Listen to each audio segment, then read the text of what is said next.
नमस्कार. सर्वात सोप्या पद्धतीने व्हॅनिला प्रीमिक्स स्पॉन्ज केक बनवण्यासाठी 1.5 कप म्हणजेच 200 ग्रॅम व्हॅनिला प्रीमिक्स घेतले. त्यामध्ये 50 ml म्हणजेच पोहे खाण्याच्या चमच्याने 3 चमचे रोजच्या वापरातील तेल घालून मिक्स करून घेतले. तेल राईचे किंवा वासाचे अजिबात वापरायचे नाही, त्यामुळे केकला वास येतो आणि चव देखील बिघडते.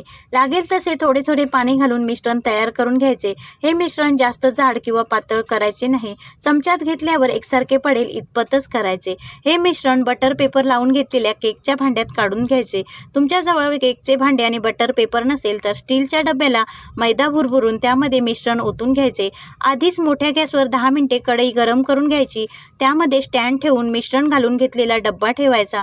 गॅस बारीक करून 35 ते 40 मिनिटे झाकण ठेवून केक बेक करून घ्यायचा. टूथपिक रोवून चेक करायचा. थंड झाल्यावर कडा सोडून ताटात काढून घ्यायचा. मस्त मऊ, जाळीदार, झटपट, कमी खर्चात बेकरीसारख्या चवीचा व्हॅनिला स्पॉन्ज